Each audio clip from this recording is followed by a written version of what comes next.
በሰላም ካቶሊክ ቴሌቪዥን የቤተክርስቲያን ቅኝት ተመልካቾቻችን እንደምን ሰንብታችኋል? በዛሬው ቅኝታችን ከአዲስ አበባ 460 ኪሎ ሜትር የምትርቀውና መቂና ሐዋሳ ሀገረ ስብከትን አልፈን ወደምንገኝባት በሶዶ ሀገረ ስብከት ጎፋ ዞን ሳውላ ከተማ የምትገኘውን የቅዱስ ልበ ኢየሱስ ቤተክርስቲያን ንንቃኝ እዚህ ተገኝተናል። በዛሬው ቅኝታችን ከቤተክርስቲያኗ ቆሞስ ክቡር አባ ላቤና ጊቶሪ ጋር የቤተክርስቲያኗ ታሪክ ምን ይመስላል፣ ከአመሰራረቷ ጀምሮ አሁን ስላለችበት ሁኔታ ቆይታ የምናደርግ ይሆናል። በዚሁ አብራችሁ እንድትቆዩ ግብዣን አቀርባለሁ።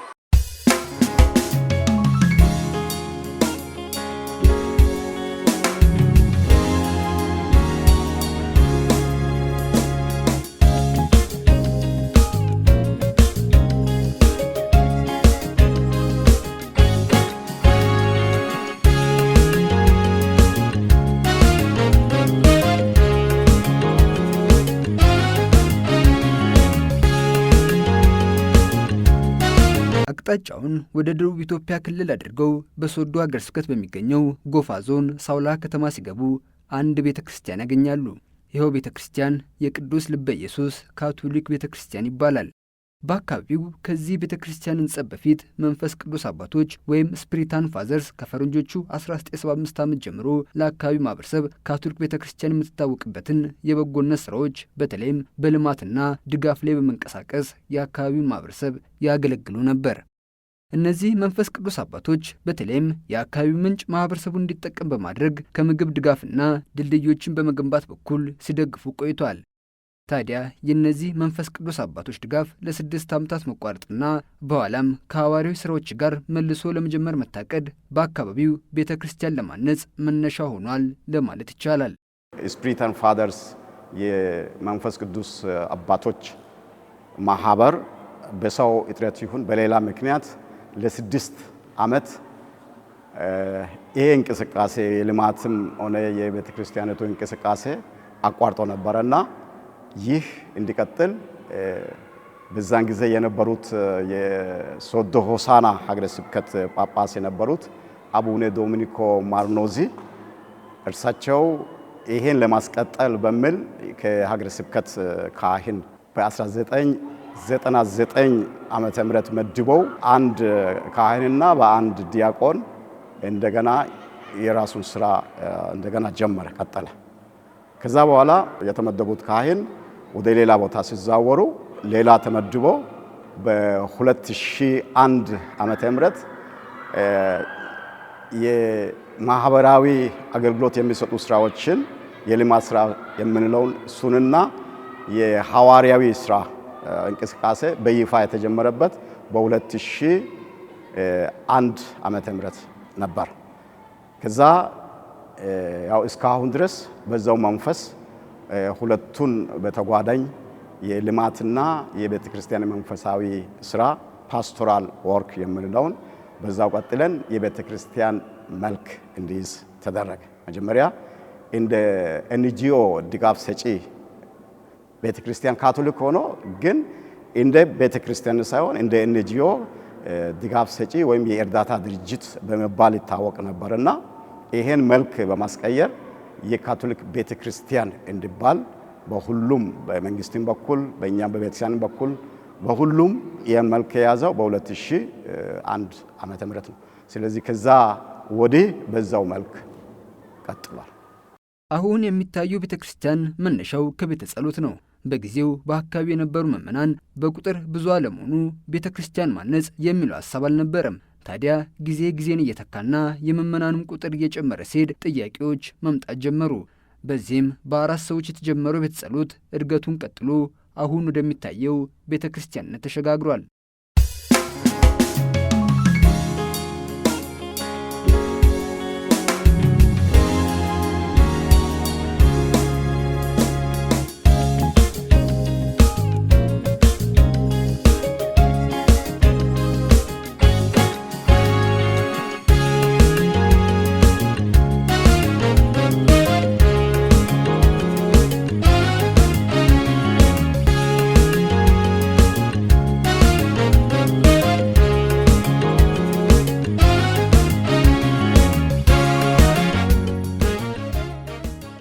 ይህን ቤተክርስቲያን ከመገንባት በፊት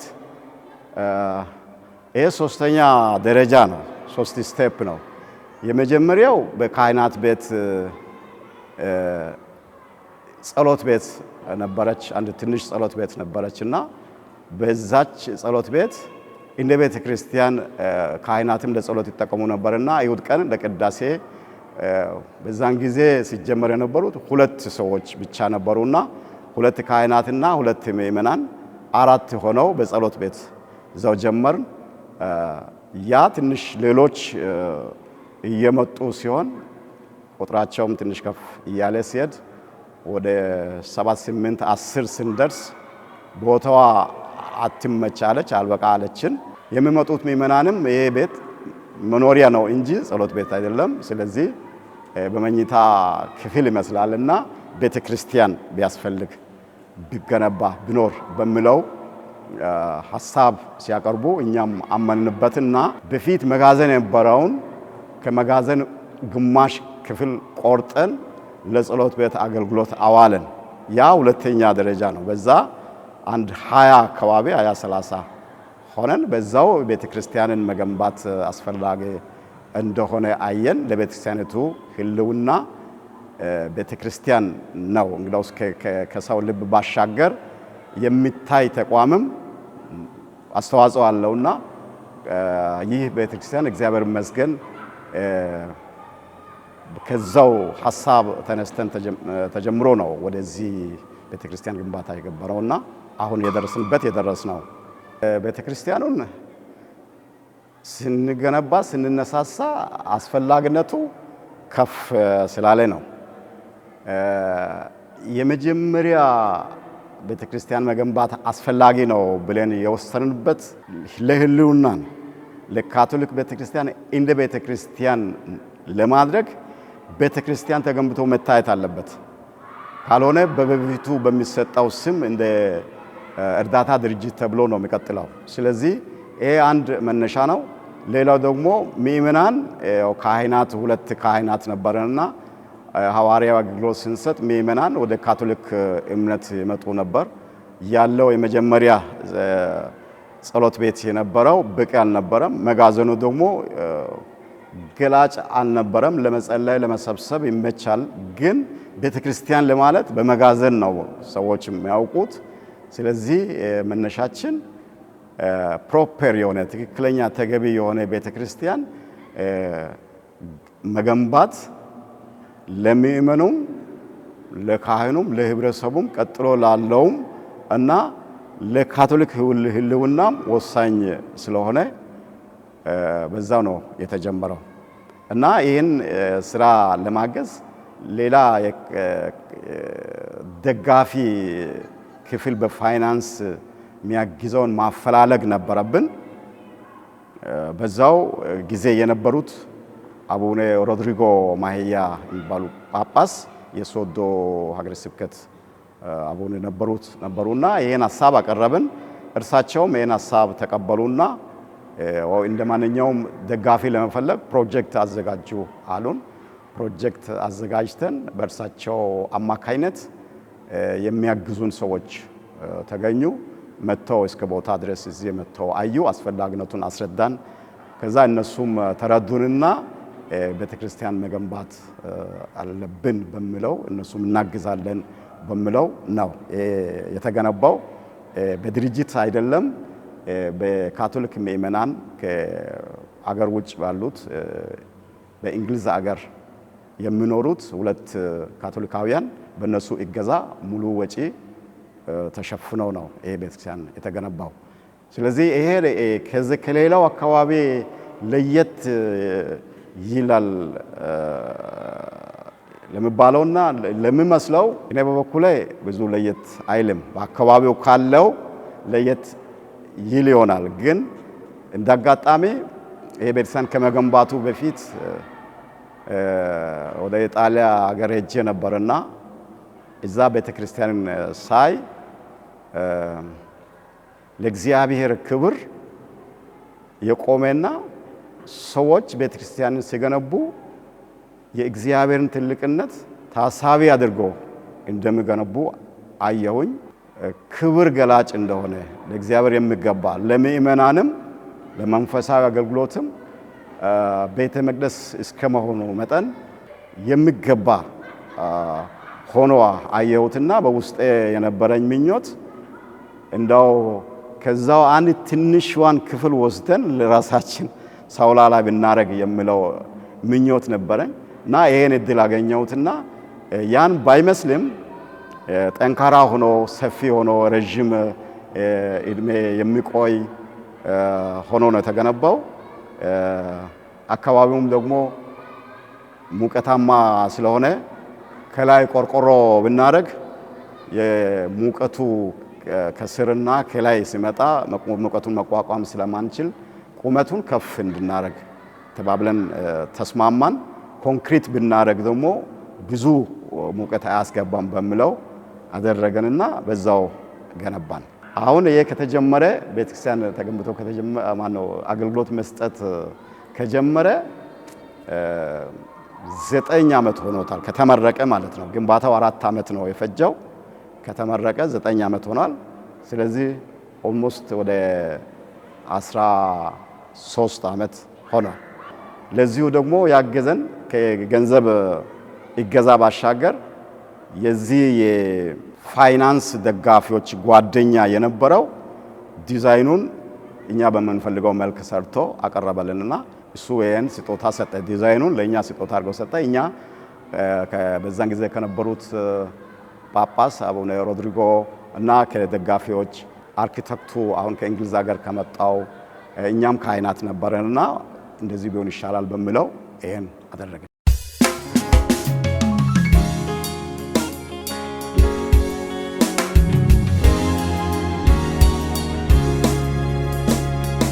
ቤተ ክርስቲያኗ የቅዱስ ልበ ኢየሱስ ስም ያዘችው ቅዱሱና ሁሉም ወዳጅ የሆነውን የክርስቶስን ልብ ብሎም ቤተ ክርስቲያኗ የወንጌል አገልግሎትን በመልካምና ቅን ስራዎቿ ስትሰጥ የነበረ መሆኑን ለማመላከት ነው። በእርግጥ በአካባቢው ያለው ምዕመናን ቁጥር ቤተ ክርስቲያን ከሚችለው አንጻር ሲታይ አነስተኛ ቢሆንም ሲታነጽ ግን ነገን ተስፋ በማድረግ የወንጌል ቃሉ ለሌሎች ተዳርሶ የመንጋው ቁጥር ይጨምራል፣ እግዚአብሔርም ሕዝቡን ይጠራል በሚል ታስቦ ነው። የቅዱስ ልበ ኢየሱስ ቤተ ክርስቲያን በታነጸ ወቅት አንድ ተግዳሮት የነበረው በመንፈስ ቅዱስ አባቶች ድጋፍ በመስጠት የተጀመረ አገልግሎት አሁን ወደ ካቶሊክ ቤተ ክርስቲያን ማደጉ በህብረተሰቡ ዘንድ ግርታ መፍጠሩ ነበር። በኋላም ይህ ቀስ በቀስ ተወግዶ የአካባቢው ማህበረሰብና መንግስት የቅዱስ ልበ ኢየሱስ የካቶሊክ ቤተ ክርስቲያን መሆኑን ተቀብሏል። የቅዱስ ልበ ኢየሱስ ቤተ ክርስቲያን በአሁኑ ጊዜ በቁምስናነት ከማገልገል በተጨማሪ በስሩ ቤተ ጸሎቶችን በማቀፍ የወንጌል ስብከትን አገልግሎት ተደራሽነቱን በማስፋት ላይ ይገኛል። ልክ እንደሌላው ቁምስና እንደሌላው አካባቢ ቁምስና ሆኖ በስሩ ሌሎች ጸሎት ቤቶችን መቋቋም አሁን እዚህ ይሄ ሳውላ ቅዱስ ልበ ኢየሱስ ነው፣ ቁምስና ነው። የዚሁ ቁምስና አካል የሆነው እንደ አውት ስቴሽን ሻፍቴ የሚባል ቦታ አለ። ከዚህ 15 ኪሎ ሜትር ይርቃል። በኦይዳ ወረዳ የሚገኝ ነውና ይህ ሁለተኛ ቤተክርስቲያን ነው እንደ አውት ስቴሽን የምንጠቀመው። እዛም የምእመናን ቁጥር ብዙ ባይበዛም ወደ 30-35 ቤተሰብ ይደርሳሉ። እዚህ ያሉት በቁጥር እንዳልኩት ተጽዕኖ ስለነበር አናሳ ነው። ወደ 40-50 በቁጥር እንደርሳለን ቤተሰብ ሳይሆን እና ሌላው ሶስተኛ አሁን ባስኬቶ ምእመናን አሉ። ወደ 5 ጸሎት ቤት አለ ባስኬቶ። ከዚህ ከሳውላ 56 ኪሎ ሜትር ርቆ ነው ያለው። በዛው ቀደም ብሎ የነበሩት ሰፈራ ፕሮግራም የሄዱት ከሌላ አካባቢ ከሀዲያ ከወላይታ እና ከተለያዩ ቁምስናዎች የሄዱት በሰፈሩበት እንግዳውስ አገልግሎት መስጠት ስለነበረብን እዛው ሄደን አገልግሎት ስንሰጥ የነበረና እንደ ሶስተኛ ቦታ የምንቆጥረው አሁን አዲስ ቤተክርስቲያን ተገንብቶ መልክ ይዟል ለማለት ነው። አሁን ቁጥር ባይበዛም አገልግሎቱ የቤተክርስቲያን የሚሰጠው ልማታዊ አገልግሎትም መንፈሳዊ አገልግሎትም አደረጃጀትም ያለው ነገር ሁሉ እንደሌላው መልክ ይዞ በጥሩ ሁኔታ ይገኛል። የቅዱስ ልበ ኢየሱስ ካቶሊክ ቤተ ክርስቲያን በተለይም በአካባቢው ያሉ ምዕመናንን በማቅረብና ከምዕመናን ጋር ከምታደርገው መደበኛ ግንኙነቶችና ስብሰባዎች ውጪ ስብከተ ወንጌል የሚጠናከርበትና የሚስፋፋበትን መንገድ በትምህርትና በስልጠና በመስጠት ላይ ትገኛለች። ቤተ ክርስቲያኗ በተለይም የምታስተምራቸው ሌሎችን እንዲያስተምሩ ከማድረግ በተጨማሪ በታዳጊዎች ላይ ቅዱስ ቃሉን በመዝራት በኩል የበኩሏን ድርሻ በመወጣት ላይ ትገኛለች። ቤተ ክርስቲያኗ በአሁኑ ጊዜም ምዕመናኖቿ ምስጢራትን እንዲቀበሉ በማድረግ ላይ ትገኛለች። በዚህም ለትውልድ የተላለፈ በረከትን ለማየት በቅታለች።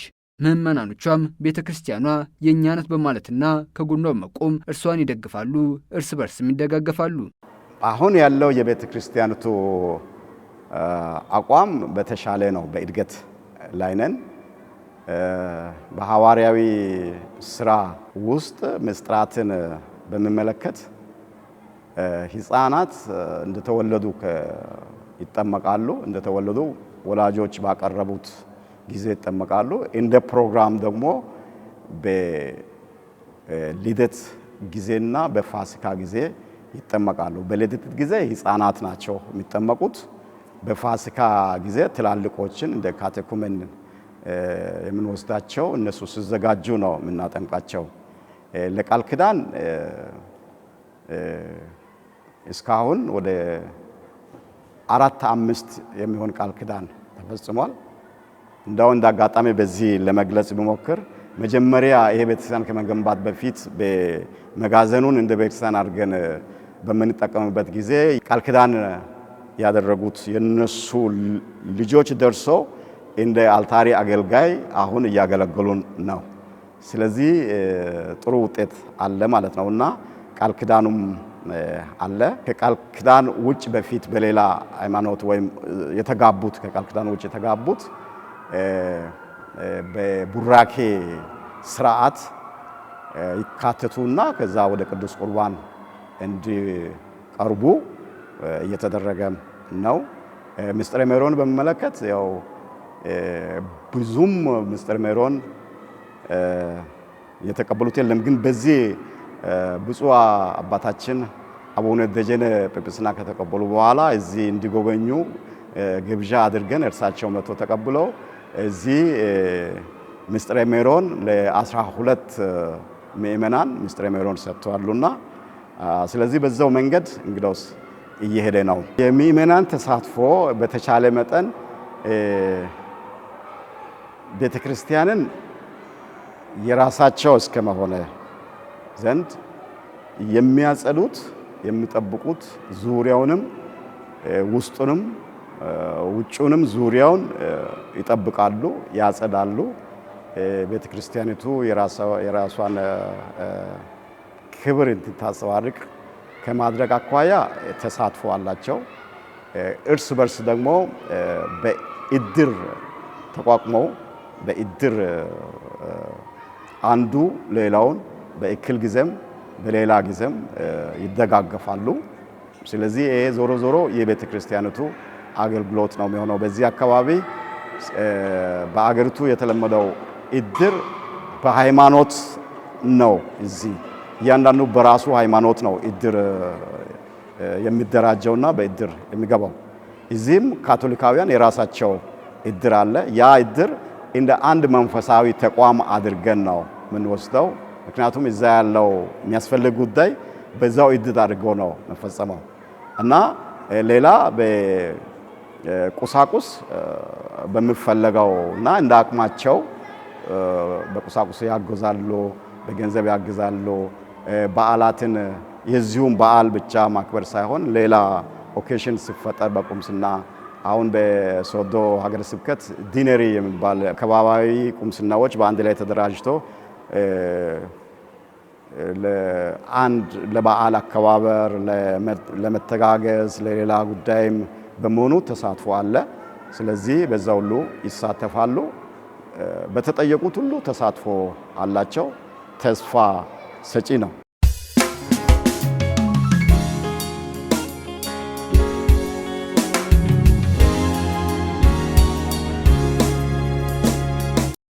የካቶሊክ ቤተክርስቲያን በመሰረቱ የወንጌልን ስብከት በሐዋርያዊና በማህበራዊ ስራዎች ጎን ለጎን ታከናውናለች።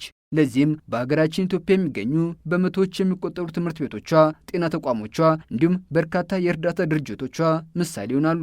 በሶዶ ሀገረ ስብከት ሳውላ የቅዱስ ልበ ኢየሱስ ቤተክርስቲያንም የዚህቹ ዓለም አቀፍ ቤተክርስቲያን አሰራርን የተከተለ ነው።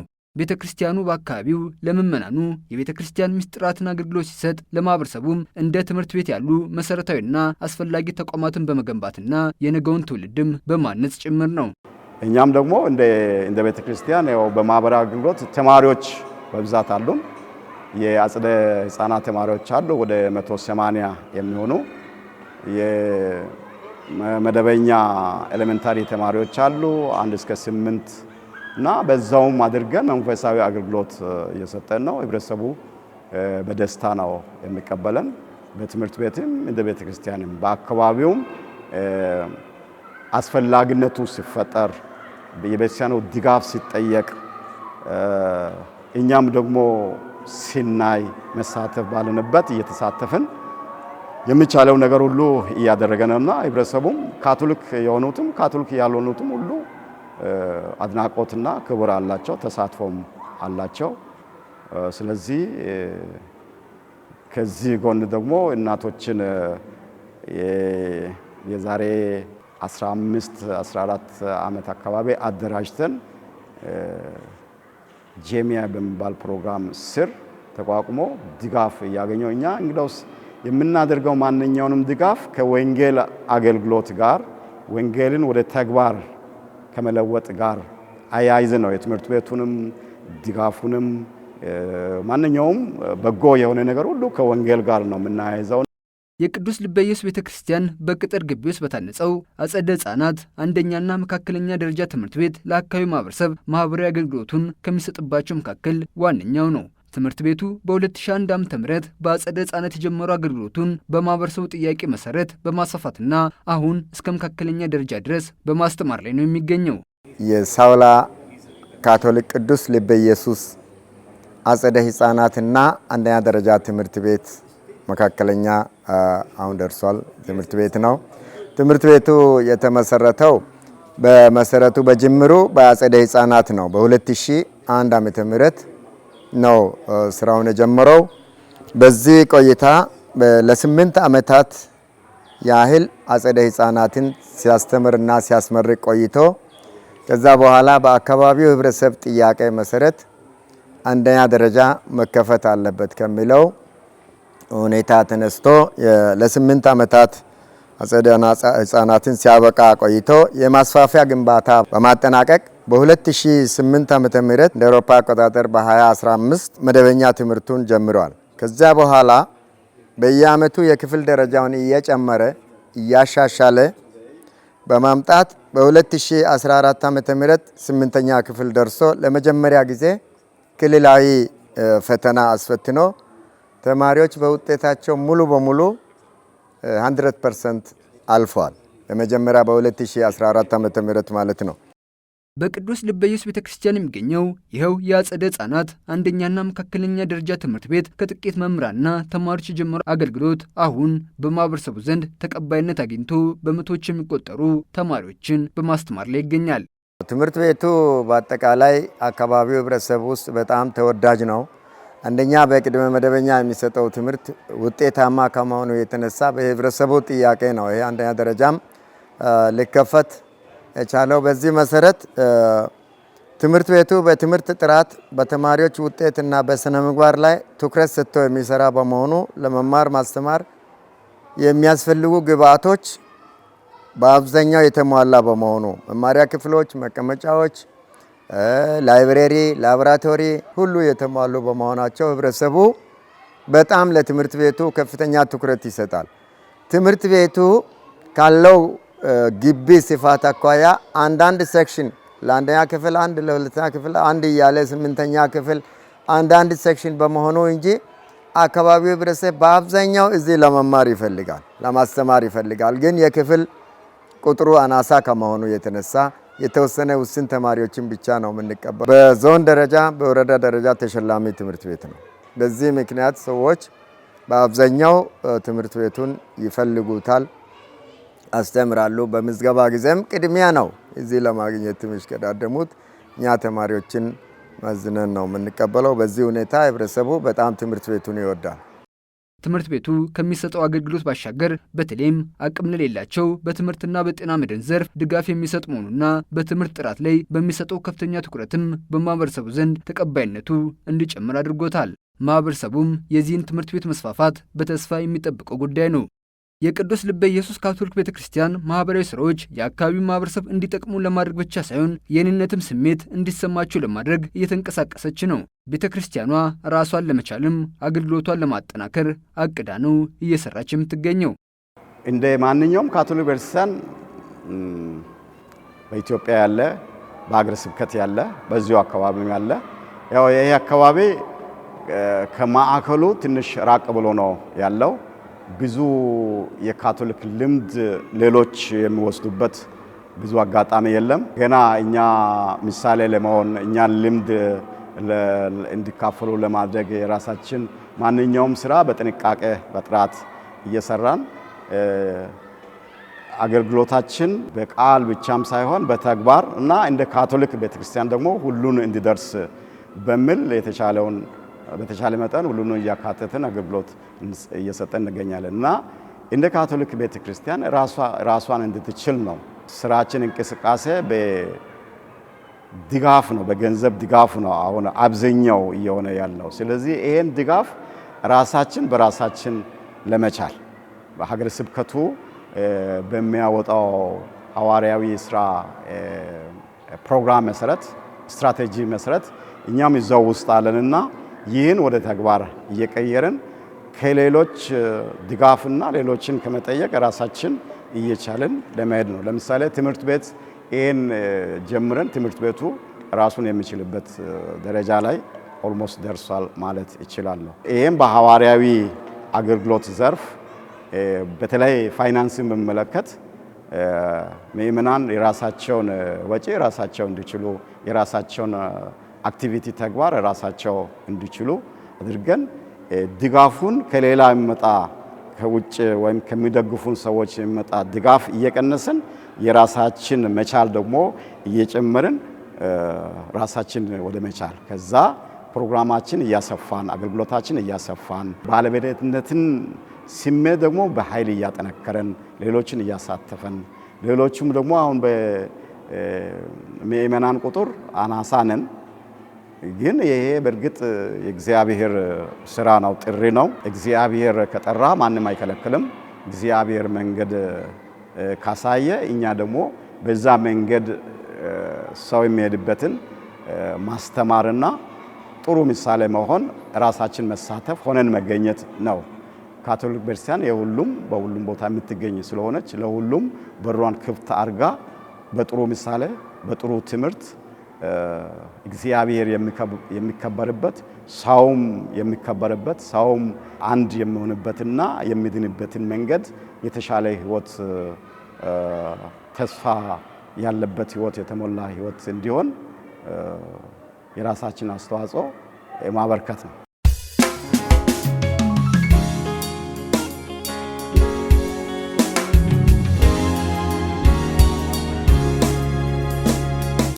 በሶዶ ሀገረ ስብከት ሳውል የምትገኘው የቅዱስ ልበ ኢየሱስ ካቶሊክ ቤተክርስቲያን በተለይም አይቻልም የተባለ እግዚአብሔር ከገባበት የሚቻል መሆኑን ማሳያ ናት። ቤተክርስቲያኗ ከመጀመሪያዎቹ የመንፈስ ቅዱስ አባቶች ማህበራዊ ስራዎች መጀመር፣ መቋረጥ ብሎም እንደ አዲስ ሐዋርያዊና ማህበራዊ ስራዎቿን ቤተክርስቲያን በማነጽ ማስቀጠሏና የወንጌል ስብከትም ቀጣይነት እንዲኖረው ማድረጓ የዚህ ምስክር ነው። ቤተክርስቲያኗ በየዓመቱ ሰኔ መጨረሻ ላይ ዓመታዊ ክብረ በዓሏን በድምቀት ታከብራለች። ስንጀምር በሰው እይታ ሁሉም ነገር ተስፋ የሚያስቆርጥና የማይቻል አይነት ነገር መስሎ ይታይ ነበር። ነዚህ እንዳጋጣሚ 16ኛ ዓመት ይዣለሁ። 16ቱ ዓመት ውስጥ የመጀመሪያዎቹ 7-8 ዓመት በጣም ቻሌንጂንግ ናቸው።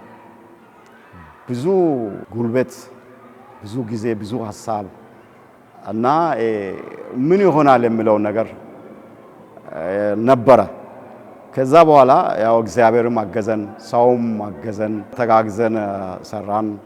ስለዚህ አሁን እንደ ቁምስናም እንደ ካቶሊክ ቤተክርስቲያን ተቋምም በህብረተሰቡም በመንግስትም ያለው ነገር ሁሉ ተስፋ ሰጪ ሆኖ ብዙ ተስፋ የሚያስቆርጥና የማይቻል የሚመስል ነገር በእግዚአብሔር ድጋፍ ሆኗል።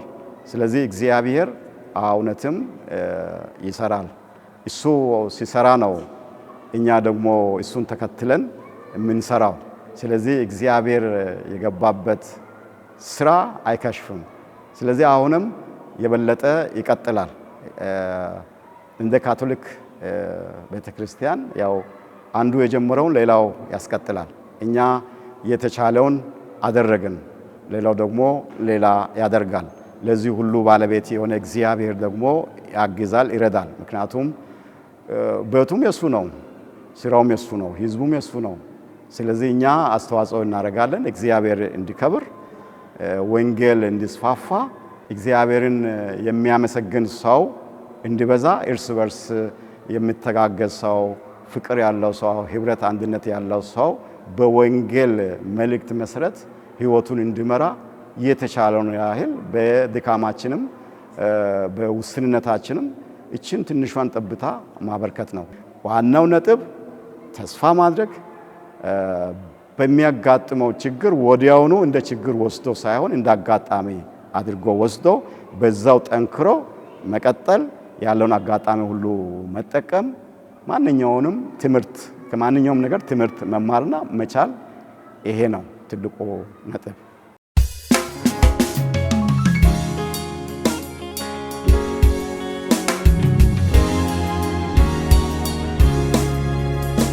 በኢየሱስ በዓል የሚከበረው የዓመቱ በየአርብ ያለው በኢየሱስ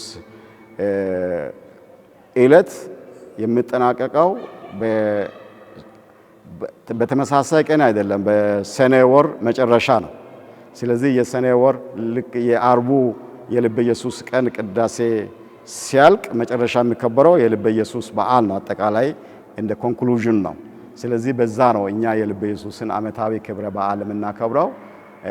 ከዚህ በፊትም አንዳንዶቹ ይህን ጠብቆ ይመጣሉ፣ የልበ ኢየሱስ ማህበርተኞችም ወዳጆችም ይመጣሉና አሁንም በዚህ አጋጣሚ የልበ ኢየሱስ ክብረ በዓል በዓመት የሚከበረውን ጠብቃችሁ እንድትመጡ እንድትሳተፉና እንድታዩ እንድታበረታቱን፣ ያው ቅርብ ያለውን ቦታ ሳይሆን ሩቁም መሄድ አንድ ፍቅር የሚገልጽ ነገር ነውና ይሄን እንድታደርጉ በልበ ኢየሱስ ቁምስናና በገሩ ኢየሱስ ልብ እማጸናለሁ።